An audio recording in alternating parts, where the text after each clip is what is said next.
So it's a half hour into the 90-minute boil, and it used to be there, and now you see where it is.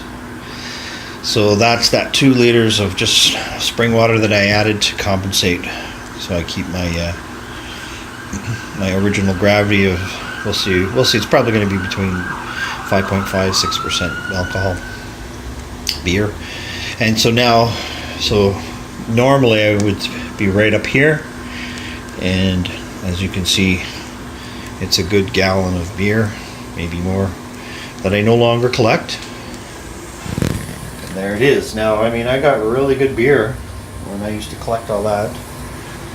So I've started doing this because Jim from Heady Topper, and I've heard it from a couple of other brewers now, to not grab full efficiency, to leave. I use the expression hearts because, well, in whiskey making, or that type of making, they have the crown, the hearts, and the tails. And the hearts is considered the really good stuff.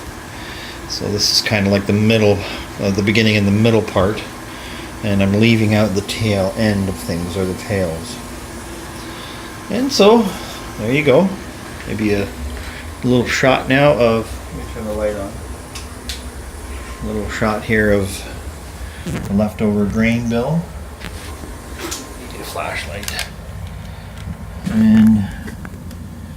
And as you can see, you might even speculate that guy didn't even crush his grains. But I've grabbed all the starches out of there. And this really prevents a stuck sparge. So that's it for now. And coming soon is the hop additions and cooling it and all that. And also too, on one other note, I'm now at my 60-minute boil, so this would typically be where hop additions have begun, and I've done no hopping whatsoever. In fact, I'm going to boil for 55 minutes before I add any hops whatsoever. So I'm sure many of you know about it, and there's all kinds of ways to do it.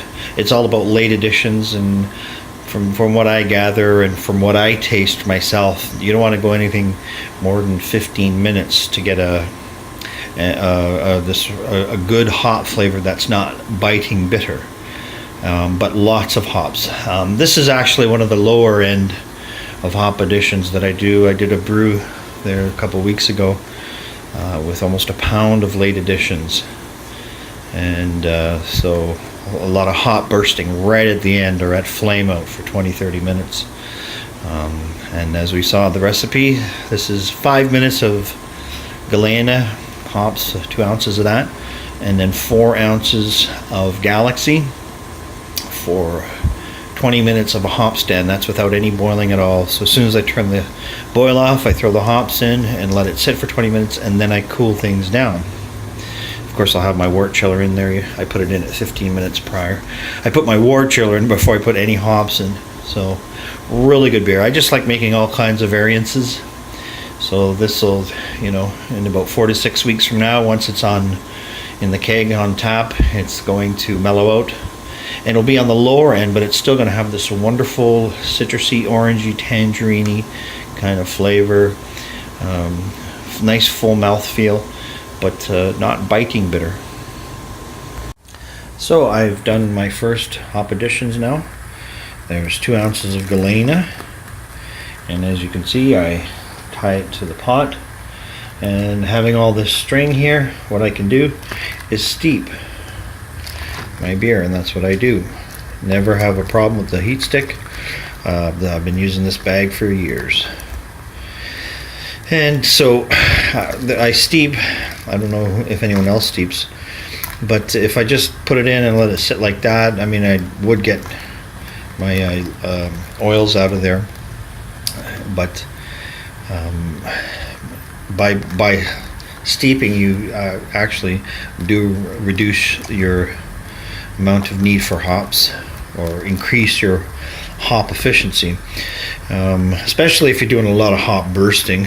So I mean, that's not so much this, but It's how you perceive things at the end of your brew. So if I didn't steep, I might think, well, you know what, I wanted a little more, and end up using more hops, spending a few more dollars on hops, thinking that's what I need to do, whereas steeping takes care of it, or at least reduces the desire to think that you need more hops in there. So I do this several times throughout the boil, and then that's it. Okay, so the next one is the 20-minute hop stand. And so now it's the hop stand. This is my 20-minute edition, so that's the 4 ounces of Galaxy. And same thing, I'll steep it. And the heat stick is out. I've taken it out, and it's just sitting. And there's the Werflock pill in action. You can see the protein's already coagulating, even though it's hot. And so, like I said, I'll say every 5 minutes, come up here and steep like this for a few seconds, maybe 10-15 seconds. Move it around, swirl it around, and then I will start my wort chiller. I heard the reason I use the string on the bags. I've done a brew where I just threw the hops in, and I notice it just all falls to the bottom even after you crash as much as you can, cold crash. So by using these hop bags, I literally gain 2 or 3% efficiency. And to some they may say, well, it's not worth it, but you know what, I'm half German, I guess, and that's why. To me, maximum efficiency. So there's a handful of things that I do that give me an extra 2 or 3% efficiency. And the best brew I ever got was around 95% efficiency. And it showed higher, and I just thought I'm fooling myself, so I knocked it down to 95. I've had several brews at 92% efficiency, and that does not include the trub. I take my I factor in the trub. That is clean, and you'll see, I'll show it in this video, you'll see it's around 80. Well, now I don't focus so much on efficiency because I'm doing this hearts thing. But if I were to grab all my wort, then I would average 88 to 90, sometimes 92% efficiency, only clear fermentable wort, not including the leftover trub at the bottom. So, how much is about 10-15%? There's 8-12 beers. What would you do for 12 of beer? Okay, so it's done with the hop stand. Got the wort chiller running. I got the hose comes from the basement. I used to put ice cubes in there, and you know what? I noticed I timed it several times, the difference between, and it's only like less than 5 minutes. So I don't bother with ice cubes in there anymore. So it comes up, and I'm just using the same system. I used to have the sink full there, and all that coil there. Especially with winter, it's still really cold. It's ice cold water coming through. So it comes up, it comes through into here, back out, and into the sink. And I stir because it makes such a difference. It actually almost seems like 40%, 50% time-wise.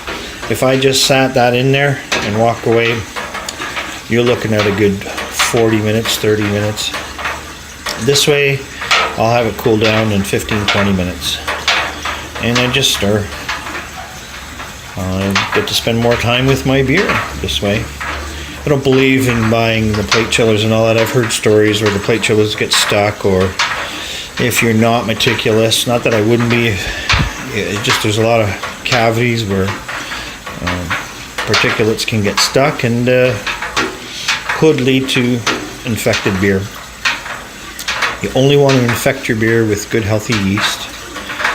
So anyways, this will take about 15-20 minutes, and then I'll be down to 68 Fahrenheit. So not too bad. 20 minutes, say if I didn't, because I didn't know it was hop stand. So if I did it from a direct boil, from boiling to 68 Fahrenheit takes about between 20 and 25 minutes on a 10-gallon batch. So that's not too bad.